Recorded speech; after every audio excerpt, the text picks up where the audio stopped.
Today on the Dennis Michael Lynch podcast, we're going to be talking about China, China, China, China, China, and China. Why aren't the people in Washington putting themselves in harm's way? Why aren't they walking the walk as well as talking the talk? Their position in Washington is to do the will of the people. I don't see anybody in Washington doing the will of the people anymore. The only one who really puts his money where his mouth is Dennis Michael Lynch.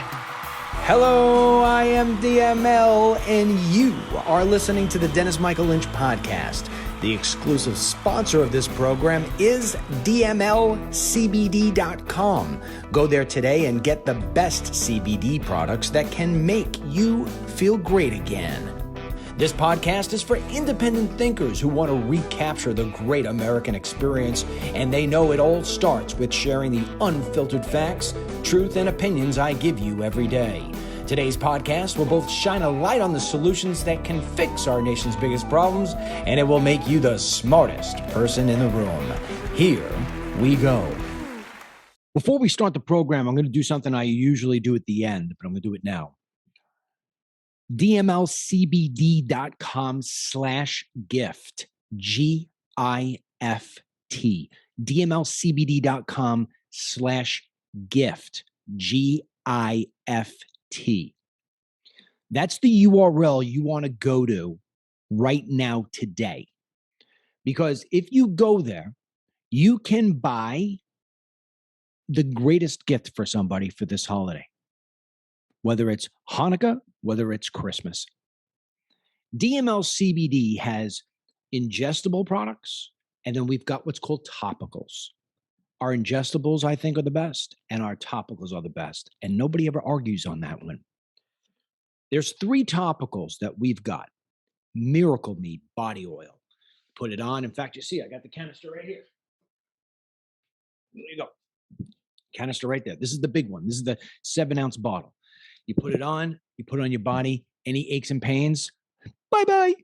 I mean, it's everywhere. When I come out of the shower, boom, it's on. I put it everywhere. It's what I do. Nighttime, if I'm feeling a little something because I did a lot of walking or I'm back at the gym now, I can tell you like right now, I have a bit something going on with my arm from lifting weights. I'll put the Miracle Me on, gonzo. Then you got the face serum. Face serum, same thing. Put it on, wrinkles. Well, I don't know if I could actually say that, but I don't know. Everybody keeps on telling me the same thing. My wrinkles look less. My wrinkles look less. Everybody uses it. And it just hydrates the face. It is my wife says the best serum she's ever used in her life. All right, she's biased, but I'm telling you, she takes all the bottles. Then you've got the hand and foot cream. Put it on your hand, right? Because the thing is, you put on oil in there, you don't want oily hands. It's a nice cream. You put on your feet. We're going to show a video one of these days. My feet were cracking at the bottom, cracking when we got here to Florida. Put it on, day later, gone. Each one of those things, if sold by himself, when you add it all up, the total would be for those 3, $175 for you to have shipped to you. You sell them all day long. On Black Friday, I'm going to be announcing on Facebook to the 1.5 million people who follow me there that we are putting those 3 items together as a gift and that people can wind up saving a little bit more than $25, just about almost 20%. But what I'm going to do now, because I know it's going to happen, once I go on Facebook, they're going to crush me. They're just going to crush everything. We're only putting 1,000 of these packages together. I'm going to show it to you in a second. I'm offering to my podcast listeners, to my Team DML members, and to my DML app users. You're hearing about it now, today. Not only can you get in there first, but we're giving it to you for $125. So you'll save $50, $125. The other thing that you want to do, because you want to go in there, forget about just saving the money on this stuff, is you want to get in there now so we could get it out the door. We're going to start shipping this stuff on Tuesday so you can get it with all the slowdowns of everything going. You could get it before Christmas. Now, let me show you. It's going to come in a box, and in that box will be this nice Christmas green bag. And as you pull it out, and it's a gift for somebody, as you pull it out, you have the 3 items here. I don't have the label on the Miracle Me, But you have the 3 items here in this beautiful little bag. My daughter did pick all this stuff out, and there'll be a nice little card. They're not in yet. We're getting them tomorrow. Nice little card explaining each one of the products. It is a fantastic Christmas gift. You are giving somebody the ability to feel and look great again. All right. So we leave it open for you. So when you get it, it's going to be all nice packaged in the box. Should be as soon as you get in, you get it. You put your little bow maybe on the front. You fold it over, you pull it off, and you'll be giving it to people as gifts like this. It's gorgeous. This is the place where we get the bags from, Eulene's. But that won't be on there. But this is what you talk about. You'll hand this somebody at Christmas. They pull it out. They got it. Boom. We're only putting together 1,000 of these. That's it. 1,000, because we said we're not going to be able to ship out enough until I did. That's it. 1,000. 1,000 sounds like a lot. It's not. Not when you got 1.5 million people on Facebook. Not when you got 500,000 people using your app. Not when you've got 10, 20, 30, 40, 50,000 people listening to this podcast. Get in there and do it now. DMLCBD.com/gift. All right. So now let me introduce my guest. Chris Fenton. He is an expert in China. You want to know something about China? He's got it.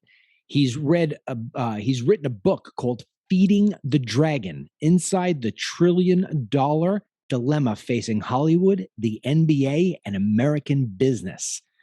Now, before this, he was a film producer. He's made multiple different films. We're going to bring him on here. This guy talks about China like nobody else. Nobody else's business. This is the guy that you want when you're talking about China. Chris Fenton, thank you for joining me today. I've got a lot of questions for you. Here we go. Chris, do me a favor, for people who are unfamiliar with you and my audience here, explain what you do, the book you just wrote, everything you got going. Go ahead.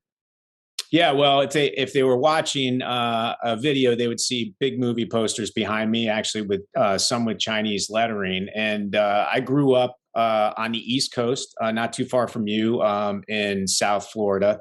I went to high school in Connecticut, and then I went to college in upstate New York at Cornell University, and I got an engineering degree up there. I graduated in '93, which was not a great time to graduate college.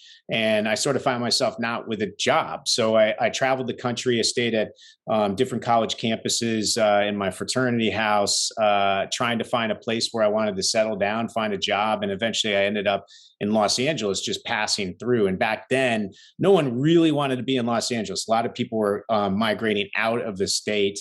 We had the defense industry moving out. We had fires and floods. I got here just in time for the earthquake. And then shortly after I was here, we had O.J. Simpson. So it was a sort of a comedy of errors. But I fell in love with 72 and sunny, palm trees, beautiful people. And I got into the entertainment business. And I started in that sort of that wax on, wax off type of story where you end up in a mailroom. I happened to be at a company called the William Morris Agency, which is the largest talent agency in the world at the time. And I learned the art of deal making, creating a network, and understanding the film and television business. And I talk about that in this book I wrote called Feeding the Dragon: Inside the $1 Trillion Dilemma Facing Hollywood, the NBA, and American Business. I cover that story of how I got into the business, which was sort of very colorful, crazy. It wasn't a big strategy on my part. I sort of fell into it and just fell in love with what I was doing. And then eventually along the way, as I write in the book, I come across this small Chinese company that was doing commercial production work, and they wanted to get into the movie business. And that was right around the turn of the century in 2000. And that was my entree into the adolescent stage of cultural and commercial exchange between the two superpowers. And I wrote this book because I wanted people to understand how a cog in the wheel like myself, there were many of us, I wasn't the only one doing this, right? But how cogs in the wheel like me believed in this mission of globalism, this idea of getting American products and services into China was the greatest thing we could do as patriotic Americans, because we believed that would grow GDP growth, it would grow jobs, it would disseminate democracy and aspirational qualities of democracy into a communist country. And then cut to 19 years later, Daryl Morey tweets out his support for Hong Kong. He was the GM of the Houston Rockets. And that was that pivotal moment where I go, oh my God, that is going to crush the NBA in China. We did a lot of work with the NBA. We know how hard we worked to get them in that market. So did Michael Jordan and David Stern and Nike and all those kind of guys. We knew that tweet was going to crush the NBA. But what I didn't understand was that the throwback from journalists, from critics, from consumers around the world about the bumbling and fumbling of the NBA's response to that tweet and what China did was going to be so loud and provocative that it caught my attention. And I go, oh my God, the silence that they're having, the lack of response of supporting American values and principles that Daryl Morey was simply tweeting out, that was something I was doing for the past 19 years. And I wanted to tell that story of how we got to this moment in time and how we have to change our engagement with China. And how do we change our engagement with China? Because let me say this to you, Chris. We talk about a lot of things on this program, all the standard stuff you would imagine on any podcast, especially a conservative podcast. And I always say it's got to be week in and week out that the number one foe, the number one force, the number one concern is China. And whether you're talking about COVID, whether you're talking about military, whether you're talking about who's coming in and buying our property, who's buying up our companies, it's China, China, China. So what do we have to do different? Well, one thing we have to do, and if anybody's been following me, I'm at the Dragon Feeder, but I'm also on a lot of different programs. I'm on conservative programs. I'm on progressive programs. I try to balance doing a Steve Bannon or a Tucker Carlson or a Laura on Fox with doing something on NPR or CNN. Mm-hmm. The reason I'm doing that is I call myself a nonpartisan patriot or a nonpartisan populist, right? Okay. And if we're going to tackle the challenge that China is addressing to us as a nation, we need to find the things that can bring us together, red and blue, purple, green, whatever you are. When you mean us, do you mean us as Americans or China and us? No, us as Americans. Okay. Because remember, there's 1.4 billion people in China, and they're all under one message. And they're essentially, that message creates this camaraderie of values and principles that a majority of them abide by, right? I mean, there's not revolutions over there every day because of that narrative. Imagine if MSNBC and OAN and Fox and CNN were all on the same page all day long, right? Got it. That doesn't happen here. And there's a reason for that, because we are free people and we're allowed to believe in the principles and values that we hold dearly as individuals, okay? Mm-hmm. But there's some that can bridge us, not divide us, right? There's dividing ones, but then there's ones that can bridge us. And that's national security, economic security, human rights, and free speech, okay? Those are the ones we need to come together on so that we can approach a proper engagement with China, because there are leverage points that as a united country and uniting multilaterally with other countries around the world, we can actually push back the Chinese Communist Party on various things that they have encroached upon in regards to what makes us a great democracy and what makes us the true stewards of capitalism. All right, so let's break this down. I want to take the things you said that unite us one more time. I got national security, free speech. What else? Economic security and human rights.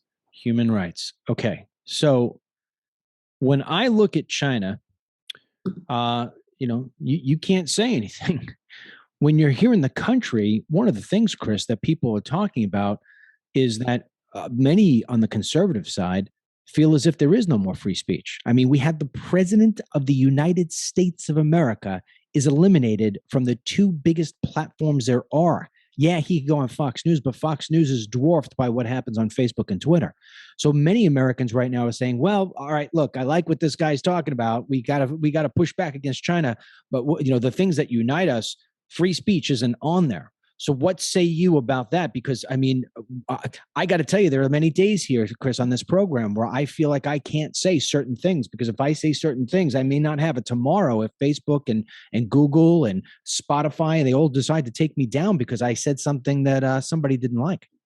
Well, it's a fantastic point. I think we all believe in the ideal of free speech, but it's obviously gotten extremely muddied, right? And on top of it, and this is going to sound conspiracy, but the fact of the matter is, the Chinese Communist Party is really good at spreading the narrative that they want, both inside their country and out. So any little thing that divides our country, they're throwing gasoline on all day long in social media and on the platforms that, quite frankly, they have full access to here in the United States of America. We don't say, hey, you can't have China Daily on newspaper stands here. We don't say your ambassador can't have a Twitter account, right? But in China, we don't have that reciprocity, right? So free speech is completely stifled on our side. And the ability to criticize China inside China as an American citizen is completely dangerous. Oh, I can imagine. National security laws, right? Yeah. But then outside China,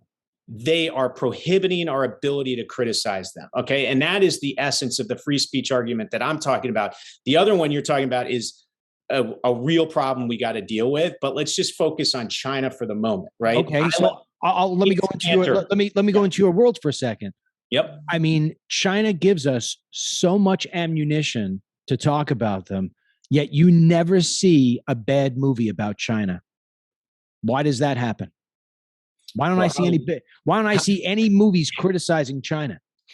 Well, we did up until 1997, but that was when Kundun, 7 years in Tibet, and why am I forgetting Black Rain? Or anyway, there were 3 movies that were just made because they were good stories and Hollywood wanted to tell them.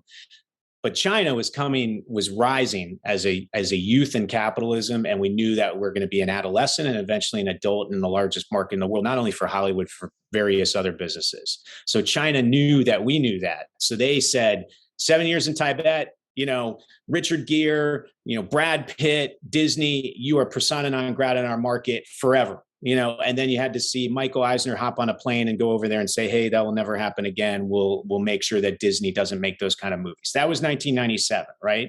Mm-hmm. So yes, you don't see villains in movies anymore. James Bond can't talk about the issues with China and create villains out of China. We got to keep going to the Cold War, which, by the way, how out of date is that? But that is the reality. And that is the stifling of free speech. And by the way, that is Hollywood, which is supposed to be the pillar of free speech protection, right? Like freedom of creative expression, the things that are so important to being an American and being an artist, quite frankly, right? Yeah. And we are quiet about it. They have bought our silence. Okay. So can you zero in on that? When you say they bought our silence, first of all, who was selling it and who got paid? Well, Hollywood was getting paid. That's my business. And by the way, I don't call out people without solutions. Like there's a lot of people with a lot of skin in the game when it comes to China. It's easy for say it's a Florida senator like Marco Rubio to call out LeBron James for not saying something about the human atrocities happening in China, because Marco Rubio doesn't have a stake in China like LeBron does. Like LeBron has to sit there and go, should I do what's right? Or should I take my $30 million check from China? Right? That is the money that is buying silence. And I'm sorry, I get the fact that your audience wants LeBron to do the right thing. And I do too. But if I had 30 million riding on it, I would ponder what I'm doing, right? Like, let's face it, that's a lot of money. That's a lot of skin in the game. So I can't necessarily blame LeBron for being human, right? But I would argue that LeBron James, at his stature, could take on a Muhammad Ali effect with his brand. And he could take a stand and he could say, I don't want that 30 million from China anymore because I don't stand for the things that they are doing human rights wise, free speech wise, national security wise, economic, whatever his stance is. It's probably human rights is the easiest one to go with. Mm-hmm. He could be an activist like Muhammad Ali and build his brand beyond just the sport of the NBA, beyond just what the entertainment biz is for him, which, by the way, Space Jam 2, that reboot, didn't even get into China. So why does he care, right? And he's so big that he could take his billion of net worth and probably make it into 3 billion by expanding who he is as a brand. Now, there's others that can't do that, right? Enes Kanter, for instance, is treading, and I don't know if you've been following that story, but he is the Celtics. He's a Celtics player. He's a good basketball player, but he's sort of a bench player for the Celtics. He's been standing up on Twitter, and he's been on CNN and all this stuff about talking about human rights atrocities in China, the Hong Kong takeover, the potential takeover of Taiwan. He has been very, very vocal. He's been posting 2 or 3 times a week about it. And the NBA doesn't know exactly what to do about it, although he claims Adam Silver says he supports him. Now, have we seen that support come out publicly? No, because the NBA's silence has been bought by China also. And they walked into that problem with Daryl Morey in 2019. They don't want to do it again. But what's even crazier, and by the way, I'm sorry that I'm talking so much about this, but there is so much to cover when it comes to this, and it affects all of your audience members. Like, I know it seems like it's China and it's not a big deal, but I'm telling you right now, we're seeing supply chain issues. We're seeing national security issues. A part of that are a part of the supply chain come up with COVID. We have semiconductors, which are sitting there in Taiwan in a company called TSMC, which, by the way, all of your audience members utilize in their day-to-day existence in various products that they use, including their cars and computers and everything else. So this really touches everyone, right? And that's the key. Everybody needs to get engaged in the issue. And yes, silence has been bought, and that's one of the biggest problems with really addressing this and moving it forward in a constructive way. See, the way you just addressed the whole LeBron James thing, I agree with you 100%. In fact, if he was really a smart guy, he'd be listening to you because, okay, he doesn't want to give up his 30 mil. First of all, at some point, I mean, I don't know. I don't have that kind of money. I don't think I'll ever get that kind of money. But I got to imagine once you start getting into, $1 billion, after a while, it's sort of like 30 million. Really, you're gonna sell out your country for $30 million. I mean, what's there to think about? And you're right. If you look at this kid, I'm going to take us totally away from China. I'm going to put us in Wisconsin for a second. You look at that kid, Kyle Rittenhouse, who's right now up on his, these murder charges. He's going to get off, right? The second he gets off, he is going to become a multimillionaire because I'm telling you, the country is going to wind up figuring out to go past GoFundMe, and they're going to get him money. They're going to get him money. So point being is, you don't go out and kill somebody because you're going to think that you're going to wind up getting a whole bunch of millions of dollars. It's something that happened as a result.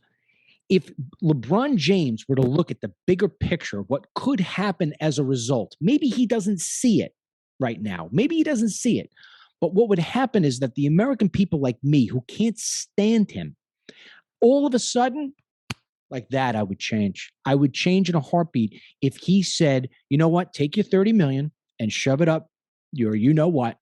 I'm standing for America. I'm standing for human rights. I'm going to be here. Yeah, I don't care. Take your 30 million. The money that people would send to this man, whether it was buying his merchandise, whether it was buying his tickets, whether it was liking his Twitter page, I'm telling you, I'd be one of them. I would forget everything he ever said because I'd say he came around. So the part where I was making the correlation to Kyle is that one day you're here, you don't realize that if you take a certain action, all of a sudden you can be here. And LeBron James is so stuck in his ways, just like that actor. Who's that actor? The actor. Well, I was going to bring up John Cena is another one.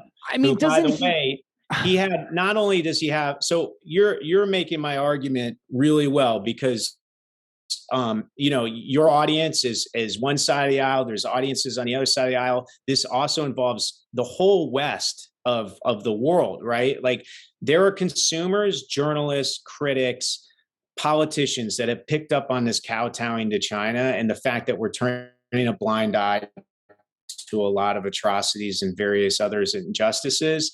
And that is starting to damage the pocketbooks of celebrities and endorsers and companies themselves. And I do believe that if you took a stand, if Nike took a stand, like you would get rewarded outside of China. And that reward would bigger than the inside of China issue. Now, taking it to Nike, you got to realize that these guys, I've been to the Shanghai campus that Nike built there. I don't blame them for not wanting to do it. Like they're going to have to get pressured to do it at some point. Whatever that tipping point is, I don't know when it comes, but it probably will come at some point. But as pressure to do what? Pressure to say, hey, look, you know what? We have various issues that as a company we stand for, that China is completely creating a hypocrisy of what we are as a company, and consumers around the world are starting to make us pay for that, right? And on top of it, as we've all seen, at various industries that get into China are essentially the sort of blueprints of how imitators in China end up taking over their business and building products that look a lot like what the products were that were imported. And then they take over market share. And that's happening with every company. I mean, put it this way, Hollywood was 80% of the market back when that movie Over My Shoulder, Looper, was made. And now it's less than 10%, right? So they've learned from us. We didn't give them fish, right? We had to teach them how to fish in order to get our products and services in there. And now they fish as good as we do. So that's happening in every industry. And it's happening with Nike, with companies like Li Ning and various others. So the problem is C-suite executives are fiduciaries of the investors and shareholders in these companies. So they have to really think about, if they're taking a stand, they want to make sure that they're protecting the value of the company somehow. And I do think there is a way for them to come up with the reason they can take a stand against China and essentially tell investors and shareholders it's in their best interest to move forward in this directive. I think they're scared to do it. I think there's a lot of complications in it. And I think they have so much skin in the game in China, it's going to take something very big to create that tipping point. And that is the problem. And on top of it, to do it as a lone wolf, as Nike, who's going to say Adidas isn't going to be licking their chops going, great, they're going to lose market share, we're just going to move in, right? It has to be a bit of a united front. And on top of it, we talked about Senator Marco Rubio, the government, the US government has to back these companies too, and essentially try to corral other companies and other partners to take the same stand. Because if everybody's in it for themselves, you'll see slaughtered lambs all day long. And that's why we talk about LeBron James or John Cena, for instance, who have a big enough platform where they can survive it, right? And thrive from it. But like you go back to Enes Kanter of the Celtics, I would say it's a 50-50 shot where the NBA comes out and supports him, or whether we suddenly see him released, as a player and not picked up by somebody else. You said that China is starting to catch up to us in every industry going across. The one that scares me the most now, going into your next bullet there, is national security. I mean, I'm looking at some of the things that China is doing. I mean, they're building an incredible navy. They're starting to do all these different tests with missiles and stuff of that nature. And we're sitting over here worrying about whether syrup is racist. What do you have to share about what you know about what the Chinese military is doing? And what do you think is ultimately their big plan for the United States on that level? Well, by the way, national security can be a lot less pernicious than just the military, for instance, right? We learned in COVID that they were making half of the medical stuff that we needed in order to treat COVID, during the early days of the whole thing. And they were shutting off those supply chains so we couldn't get it, right? So, and not to mention the fact that a lot of antibiotics are made over there, all kinds of medical national security issues we found out were like, whoa, China, who's not necessarily our best friend, controls a lot of the access to that. So that's a national security issue right there. As to his cyber 9/11, right? If they turned off half the country's electric and held the code for ransom, hacking is the same thing. So when you say national security, I get it. You're getting military, you're getting hacking, you're getting things like supply.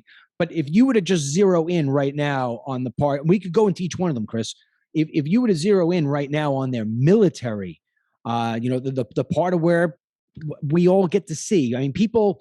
Let me say it this way: I lived 9/11. I actually ran from the buildings, and I've also had my computers hacked. And I can tell you that one looks a lot scarier than the other, but both of them can change my life tremendously. They wipe out every dollar I got. I'm in trouble. But so people usually think of the worst with a bomb or a building or a battleship. Can you address that part first when it comes to missiles, guns, and oh my? Well, number one is there's a lot of tech theft and IP theft that occurs, and hacking of various military, essentially Pentagon contractors and national security interests that are companies, whether private or public, here in the US. So that's one issue that we got to deal with. Another issue is that in order to get access to that market, we got to teach them how to fish, not just give them the fish, right? Otherwise, the CCP is like, why do we want to let you in, right? So part of that too is tech exchanges that are done voluntarily by companies in order to get access to that market.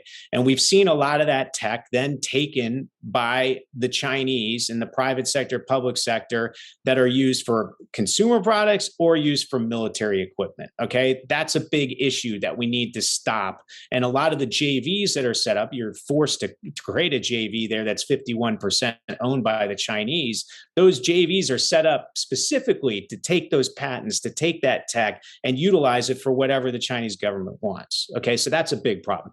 Another huge problem that Matt Pottinger, a former NSA official under Donald Trump, talks about is the fact that we are financing the building of their military.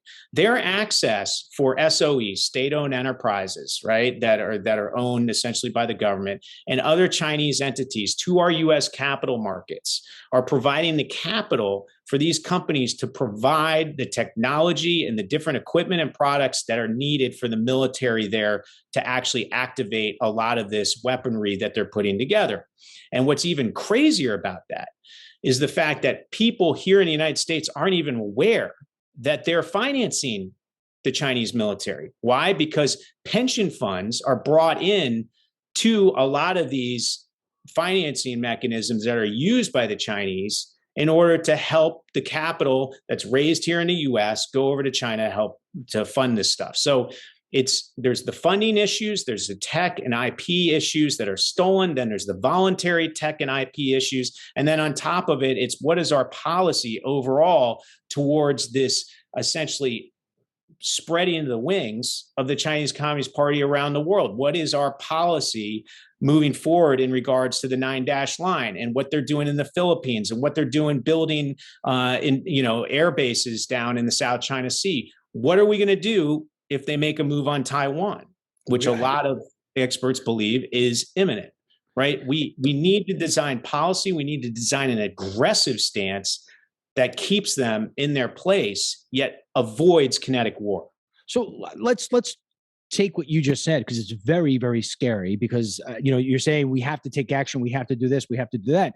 And yet I don't see Joe Biden or anybody in the U.S. government doing anything. When China comes into the room, it's sort of it's crazy. It's sort of like, in one sense, it's a stepchild, and the other sense, they treat him like a great grandfather. I can't understand it. Every time I look at another U.S. official, they'll say one bad thing about China, but then when we're with China, it's almost like we're playing scared.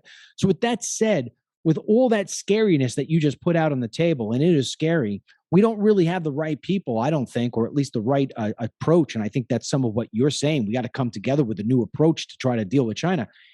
What is it ultimately, Chris, that they have in store for us?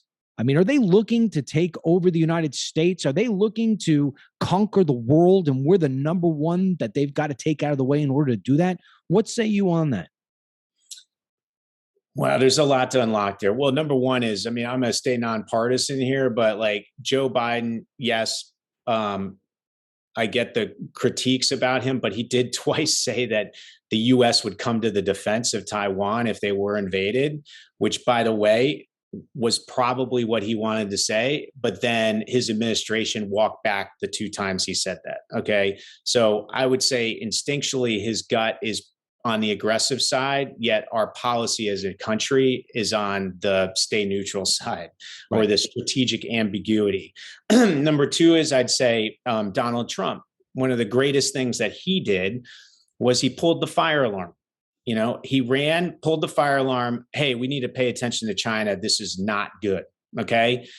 But then on the same side of it, he pulled the fire alarm, but he didn't necessarily implement things that were getting us towards an end goal. Like, for instance, TikTok. TikTok should not be available for my 14-year-old girl who's on it all the time. Like, there are a lot of big data issues there that are going to be used in AI against us somewhere down the road.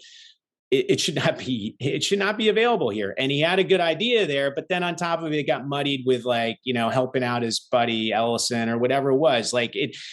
he pulled the fire alarm. That was fantastic. Joe Biden, if you're Rumpelstiltskin and fell asleep before the election last year and woke up today and looked at our China policy, you would have thought Trump won.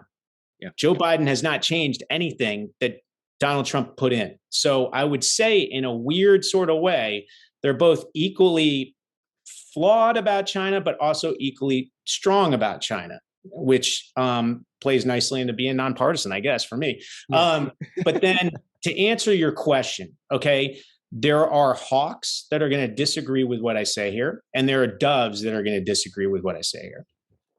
I think China does not want to take over the United States of America. I think they want to be seen as the greatest kind of government and nation on earth.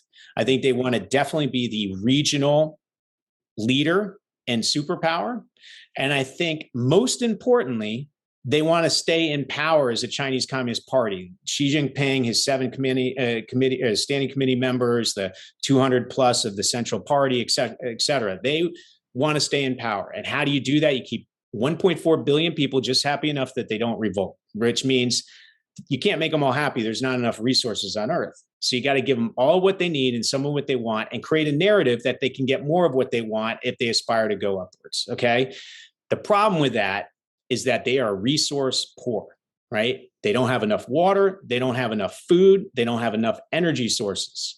So the only way to get that is to spread their wings around the world. The Belt and Road Initiative, what they're doing in Africa, what they're doing with fishing grounds in the Philippines and off of Easter Island, what they're doing probably with Taiwan is both involved with the fact that they are resource poor, which means in the case of Taiwan, they need that semiconductor business.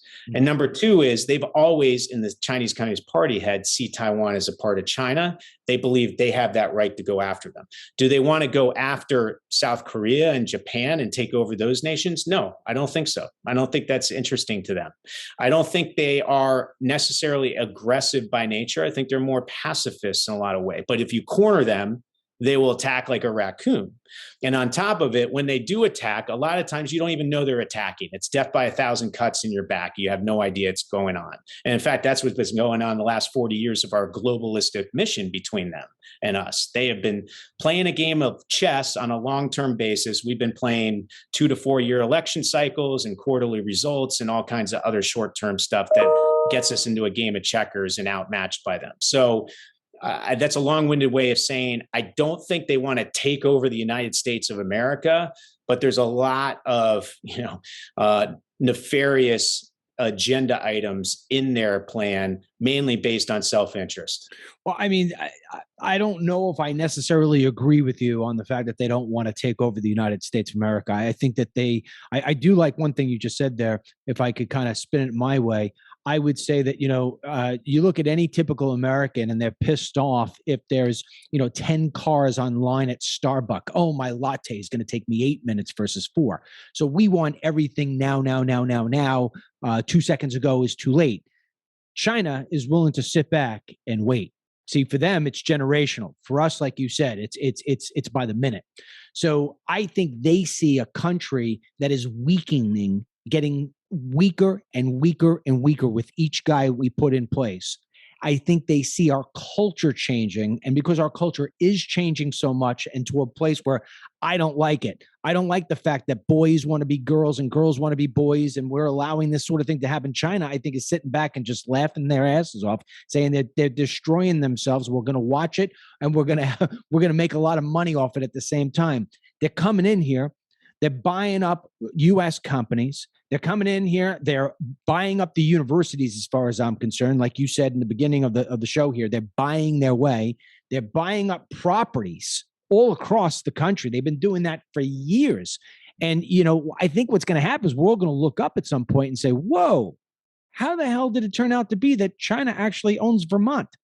And then it's going to be Wyoming. And then it's going to be, and that's the way it's going to go. I don't think you and I will see it in our lifetime, but I think they have a real strategy for global dominance. I truly believe it. So with that said, even though you and I are on two different we're not on two different pages. We're not on two different pages. I think it's more about the I guess what the definition of takeover is. In my head, I think a lot of people consider that Red Dawn, right? Like troops landing, taking over Los Angeles, that's the physical, tangible takeover. What you're saying, I 100% agree with. Like they already are. I mean, our version of capitalism has become much like theirs because they're telling us the way we can operate as global companies, right? So it's happening, and it's happening in real time, but it's happening in a slow motion train wreck that most people aren't programmed to notice. Right. And when you want to talk about it, it actually possibly puts you in the tinfoil hat category a lot of times, because Americans are not trained to think long term. Remember, China's been around 5,000 years. So what's 25, 50 years to them, right? Yeah. For us, we want to see something, as you talked about. You want that consumer item ASAP. If it doesn't come, then heck with that company, move on to the next. And they're taking advantage of that. And then when you talk about the cultural warfare stuff, that's a whole other argument, but it's a dividing argument, and they know it. And they are pouring gasoline on it every day because they're really good at managing narrative, both in their country and outside of their country. And there are a lot of experts continuing to really research that, to try to bring it out in the open that, hey, just so you know, red and blue, or people in Mississippi and people in California, you're not as different as you think you are, but things are making you feel like you're completely different. Right. So let me go on something with that before I forget, because you're bringing up a great point. So we can take, trans versus no trans. You could take, I think it'd be easier if we just did race, right? So race right now in the country is at an all-time worst that I've seen in my 52 years between the black and the white. Remember, Black Lives Matter, and, God forbid you say blue, cops, you're a racist. When China sees that, they know that that's a great divide. Right. So we're being divided politically. We're being divided in every single last category. We are being divided, and the media is doing the job. So is it China controlling the media that's just keep on making that wedge further and further and further and further? How is China, or is it TikTok? How is China manipulating the weaknesses that they see here culturally? Well, they have the PLA has a branch. I mean, experts call it the 50 Cent Army, which is essentially their whole mission is to do social media penetration around the world to try to get people thinking certain ways. Now, they didn't create the inherent race issues that the United States has had since day one, and the fact that obviously we've made a lot of progress in there. But like PLA stands for what? People's Liberation Army. Is essentially their version of the military. Got it. So, there's a code that we have that divides us. I mean, no one's on the same page on every issue in this country, but they find those. And they literally amplify them, right? And how? And technology and social media and the fact that people aren't talking face to face anymore. I mean, this is face to face, right? Like if you and I disagree on something, it's a lot harder for me to say, no, you're an idiot. I can't believe that. Fuck off, or whatever it is. Sorry, I didn't mean to say that on your podcast, but we do that because we're looking at each other and we're interacting. Now, if we were in person, it's even harder because there's a thing called the punch in the nose, right? Like that's a good, deterrent for saying mean or stupid stuff. Right. On social media, there's none of that, right? Like, and we know the problems with it inherently, but the Chinese know how to really manipulate it into their favor and to create issues. I'll bring up an example, okay? Mm-hmm. The Asian hate narrative, okay? And my issue is our engagement with China involves a very strong hand by the Chinese Communist Party, right? The challenge we face as a nation is with the Chinese Communist Party, the Chinese government, and the way that they are making a very imbalanced playing field between the US and China and the West, okay? The Chinese people, I have lots of friends that are Chinese, I love China. I've been there many, many times. I'd love to go back. The last time I was there was in late 2019, just pre-COVID. And I have no problem with the Chinese people, right? And in fact, even the Chinese people that I might think I totally disagree with, I can argue they're probably good people. They're just under the narrative of the Chinese Communist Party and they're believing what they're told, right? So I don't have a problem with those people. There's no Asian hate that a lot of us, when we talk about getting aggressive on China, are using, because it doesn't exist. But the Chinese government knows that there is a move in the US to be very, very politically correct. And they know they can use this term Asian hate to try to muddy the ability to get tough on China, right? And it's hard to combat that, because you might look as if you don't like anybody Asian. And now, by the way, just the term Asian hate is a weird one too, because that includes Koreans and Japanese and people from India and Southeast Asia. Like, it's a weird sort of blanket term, but it's being used a lot to try to soften aggression against the Chinese Communist Party. And there's a lot of good reasons that we don't want to tread into Asian hate, right? Because that's a terrible thing. It's not American, but it's bad if the Chinese Communist Party is using that to essentially deflect off of what we need to do as a nation.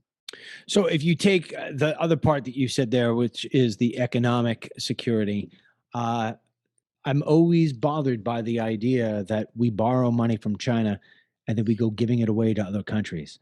And I got to think that the Chinese are laughing at that too. You know, it's like we make so many dumb moves here and the Chinese are just sitting there and they're collecting on all of it. How much do you believe that the Chinese actually control our economy? Can they literally shut it down? Like, we see the supply chain thing going on right now, but it's still not shut down. I mean, can it get far worse than it is already?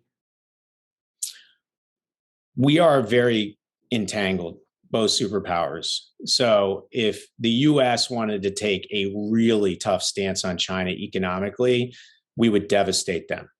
Really, we would devastate them? Yes, we would. So give me what a tough stance against China looks like, because that's what Trump was trying to do, and I don't know whether it really ever got there.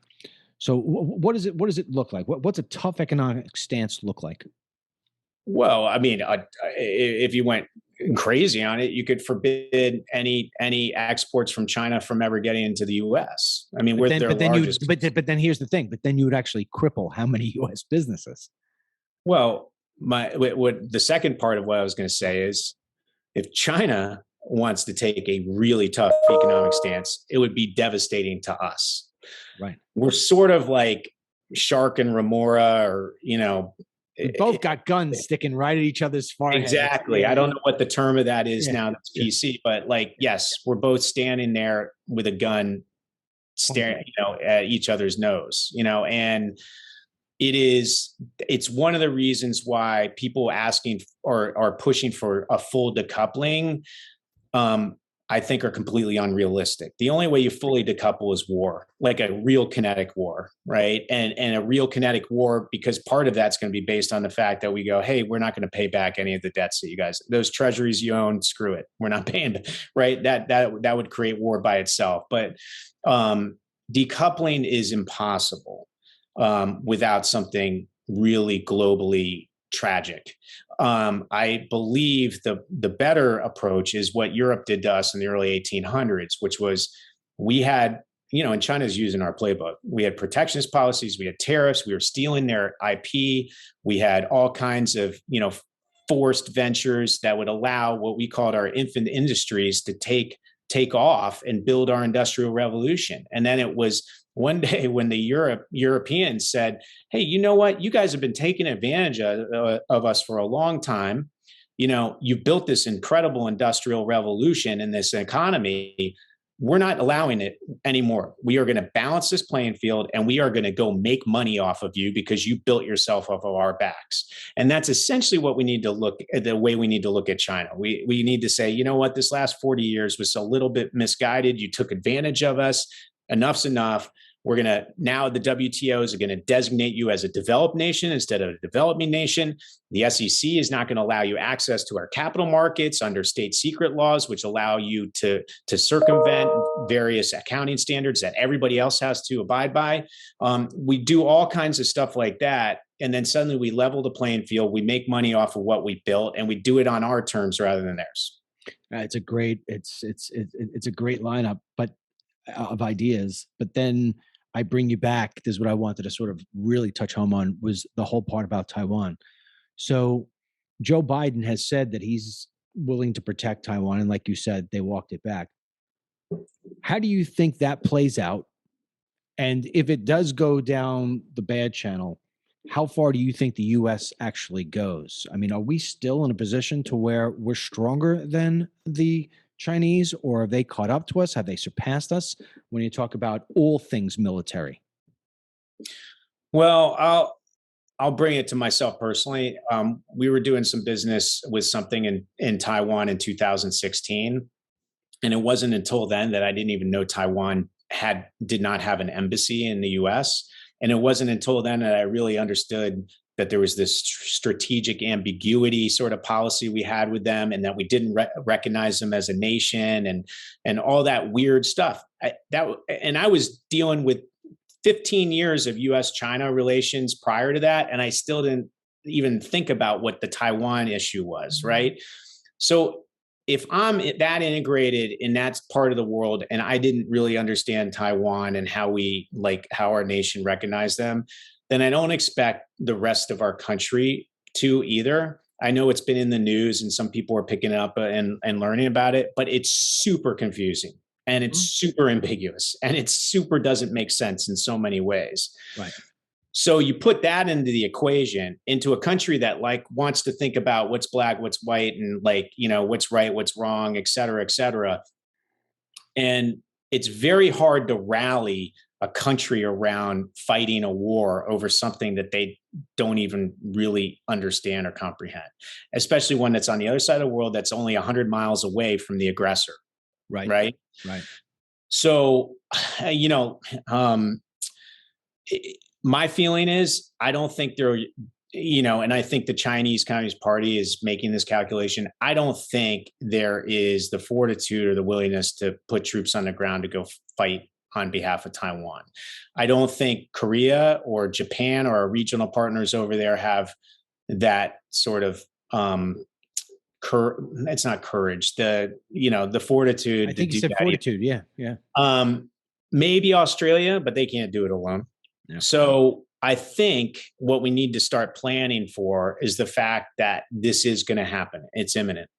So once again, we need to go to economic and national security issues and start to plan for it without showing our cards and essentially standing by Taiwan in the process, which means what Sony announced 2 days ago.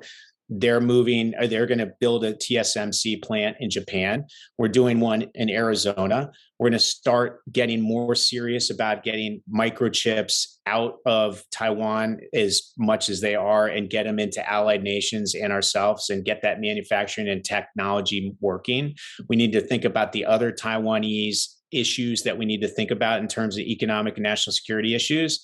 And then we need to start planning for how that potential takeover is going to occur in a way that's, hopefully the least disruptive possible in that part of the globe. And that's a really difficult conversation to have. I'm hoping people are having it. I know people are talking about that problem, but whether there's a real plan in place, I don't know. And quite frankly, to build those chip plants is roughly a 5-year process. And I don't know if we have that much time. When you look at every aspect of China and the United States, whether it's military, as I've described it, right? Rockets and ships, whether it's the ability to have the ability to hack at will, the economy, I guess you would say health and sciences at this point now with COVID. What part is China completely kicking our ass? Well, What's the number one thing we're looking at, Chris, that we have to fix first? And I know you may say we have to do all of it, but it's like, hey, you've got cancer. All right. What kind of cancer? Boom, boom, boom. Which one's stage 4? So I'm asking you, of all these things that we know we're in a battle with them on, which one are we losing the war? Which one are we losing? And when I say worse, which one should we be most fearful of for America as we know it? Is it the health and sciences? Because I know that's what scares the hell out of me. Well, I think it's actually deeper than that. I think the one thing that they're really good at doing, and it's out of self-interest for the Chinese Communist Party, is avoiding a revolution by taking care of the majority of the people of that nation in a way that makes the majority of the people in that nation feel like they're being taken care of.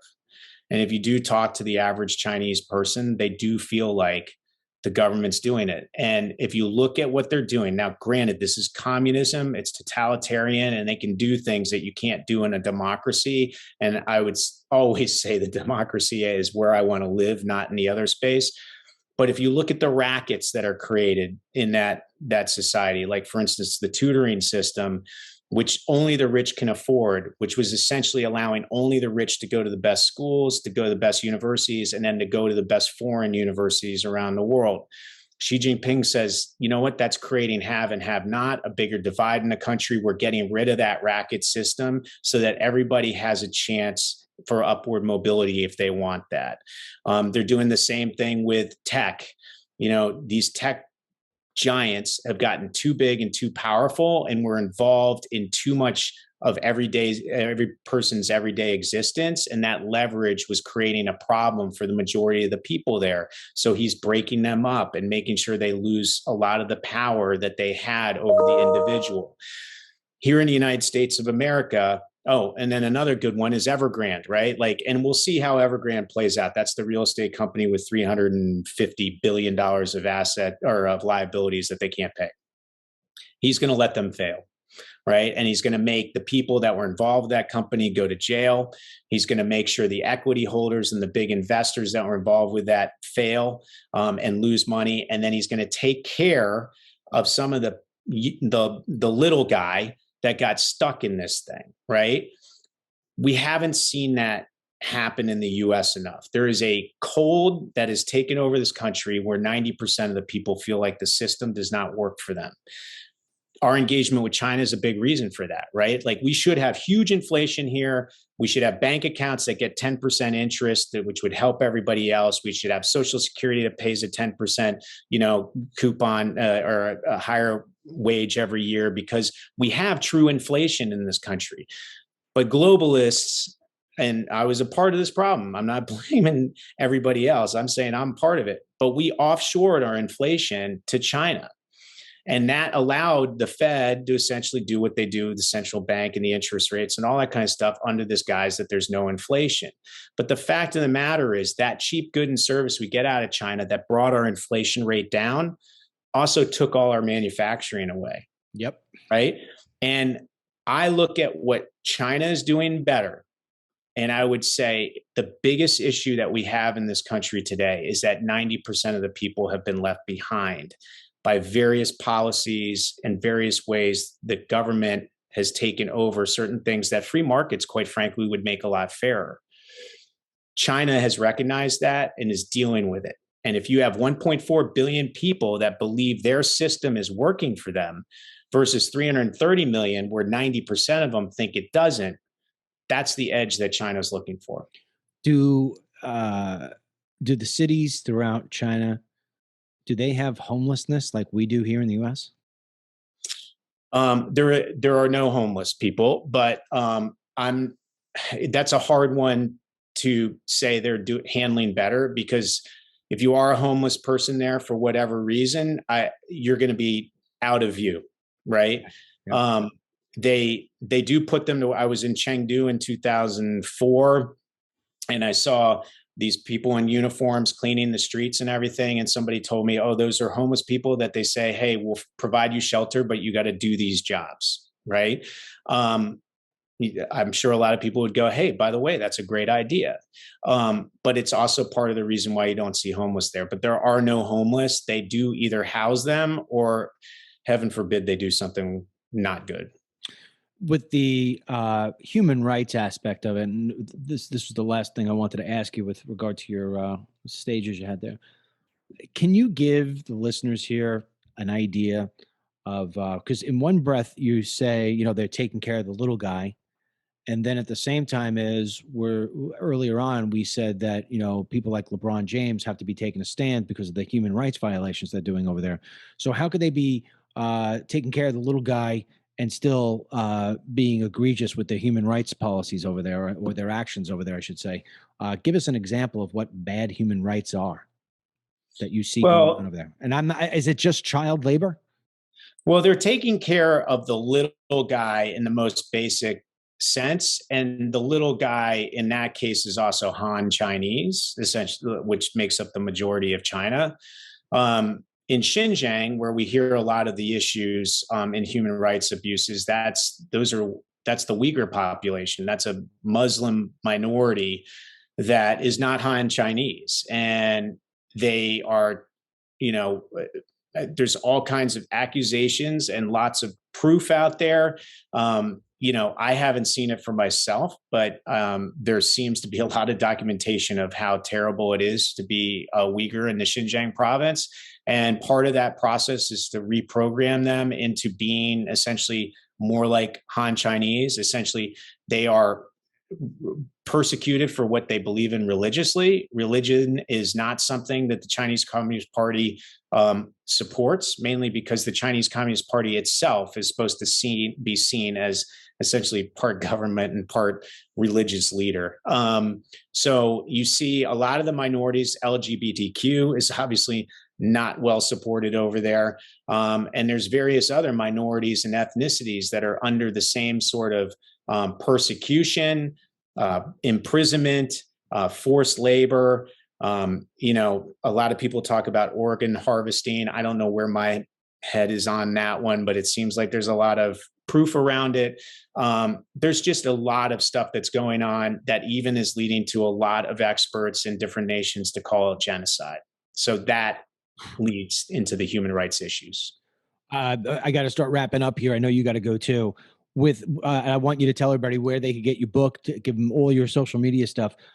Last question for you. The people, the Chinese people, they really can't speak what they want to say. They don't have that freedom. But have you ever been in circles where they've trusted you and said what they really think of America and Americans? I mean, do they like us? Do they hate us? Do they want to learn more about us? What's the general feel you get from the Chinese people about Americans? I would say up until the Trump administration started to take a tough stance on China, the United States of America was looked at as like a fantastic place, not only to visit, to live in someday, to consume the products and services of. There was a lot of love for it and almost envy in a lot of ways.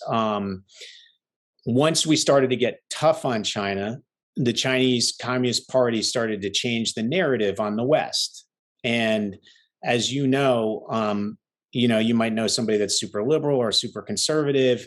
Like a lot of what they listen to or watch or read on a daily basis creates them into taking that type of vantage point. In China, if the Chinese government wants to change the narrative, they do it ASAP. And that narrative is played over and over and over again. And it can create whatever belief or idealism that the average Chinese citizen they want to have will have, right? So if they want nationalism and a pride in the country and a hatred to foreigners, they can get that done in a matter of months. And we're seeing that now. So right now, the United States of America is not seen nearly as well as it was in 2014.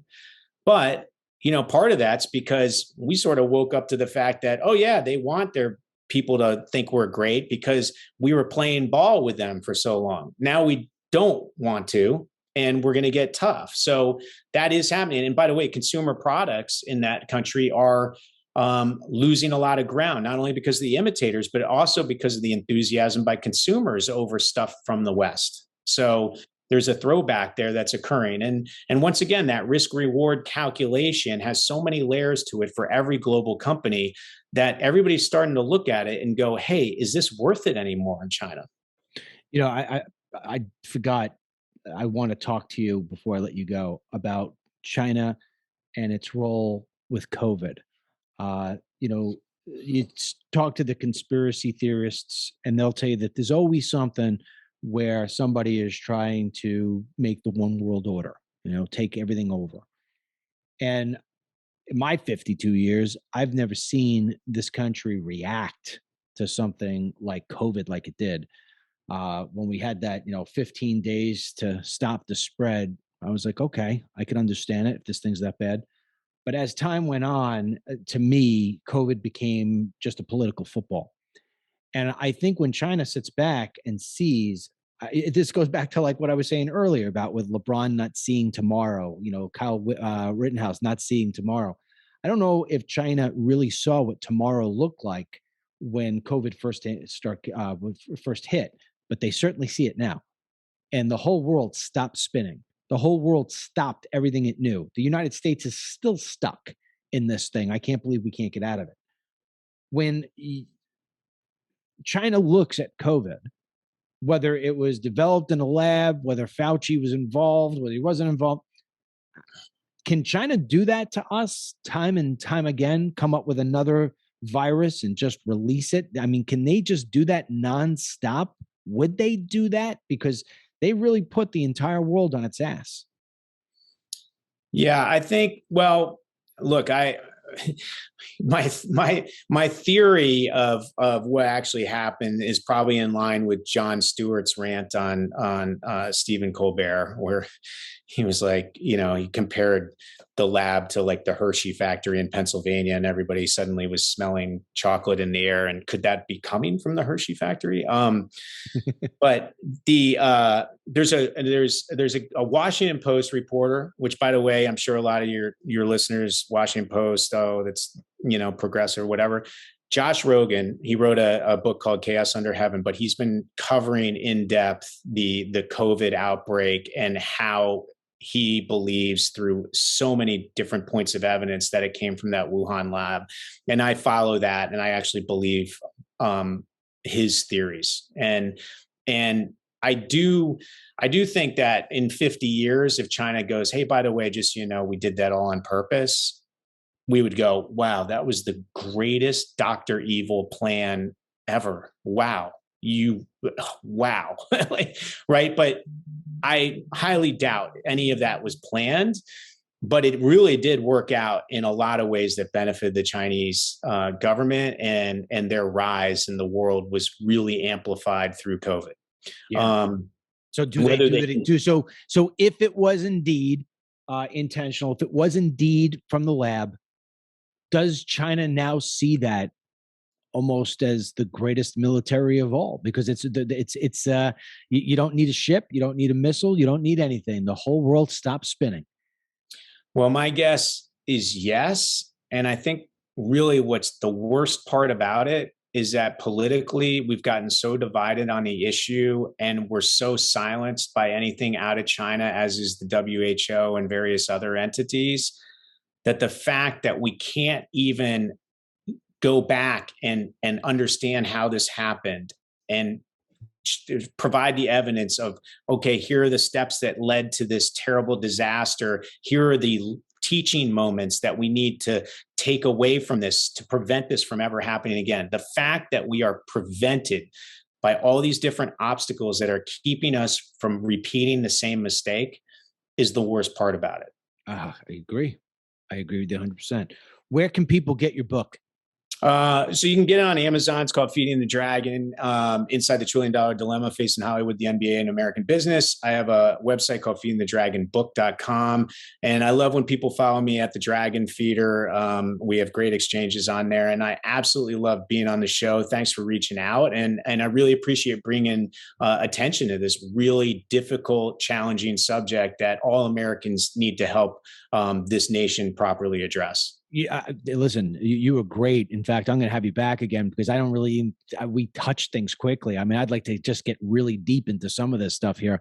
You're an encyclopedia and a brainiac when it comes to this stuff. I mean, just it flows right out of it. You're fantastic. In fact, I would suggest that my listenership go and get your book one more time, slowly. Give them the web address. Oh, it's feedingthedragonbook.com. Feedingthedragonbook.com. All right, Chris. We will definitely have you back if you'll come back because we talk about addressing China. You know, it's for whatever reason, it's not sexy, right? If it's not sexy, people don't listen. And unfortunately, we're a country that learns its lessons all too late all the time. And I think this is like a tidal wave and everybody's telling us, look at that tidal wave coming and everybody's still playing in the sand and we don't look up until the water's over our head. So guys like you, we got to give you more platforms. So this way you keep on ringing the bell. Chris, thanks a lot. And I'll be buying your book. I can tell you that. A pleasure. Thanks for having me. I'll come back anytime. Thanks, buddy. Talk to you soon. Well, there you go. That's it for me. Chris Fenton, bringing it home. All things China. Woo. It's a dangerous time. And if we don't do something about China soon, we are in trouble. You know how much I talk about them all the time. We're in trouble. This will be the United States of China, if it isn't already. All right. Like I said in the beginning of the program, don't forget to go to DMLCBD.com/gift. That's DMLCBD.com/gift. DMLCBD.com/gift. $125 for the gift pack. Usually goes for $175. You got Miracle Me, you got the DML hand and foot cream, and you've got the face serum for $125. We only have 1,000 of these. Get there first or cry baby. That's really what it is. Until the next time, may God bless you, our troops, these United States, your entire family, my guest, Chris. And come on, God, don't tell me heaven has got a stamp that says China at the bottom. No way. This podcast is produced by Anita Griffey, Lori McLean, and yours truly. And you could subscribe by going to the Apple Podcasts page and search for Dennis Michael Lynch Podcasts. And make sure to leave us a 5-star review. Or you can download the DML News app from the Google Play Store for Android phones and the Apple App Store for iPhones. And do not forget to visit our sponsor, DMLCBD.com, so this way you can feel great again.